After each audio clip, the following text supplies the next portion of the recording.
desecrated by the Israeli forces. You can see here that there's a bunch of graffiti on the wall, but I think actually that's probably the least offensive thing that we have seen in this church. You can see that the pews have been put together seemingly for soldiers to sleep there. There's also trash across the floor. There's toilet paper, water bottles, condiments, whatever you'd like.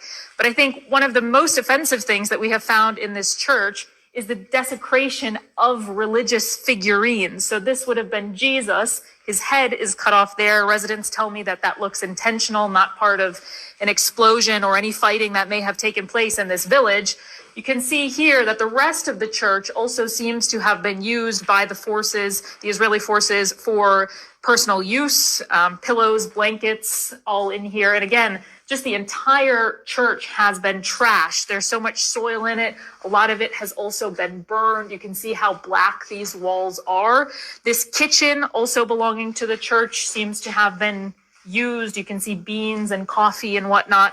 And this, I think, is again one of the more offensive things that we have found in here. This is the Virgin Mary.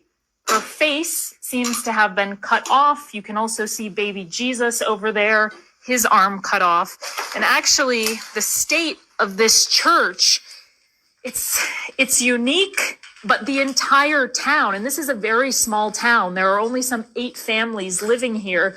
All of the town really looks like this. We were speaking to a fellow, so sweet, loves this place so much. He spent 12 years building up his house. His house is now completely gone. I'm going to take you outside just so you can see a little bit of how the village looks like.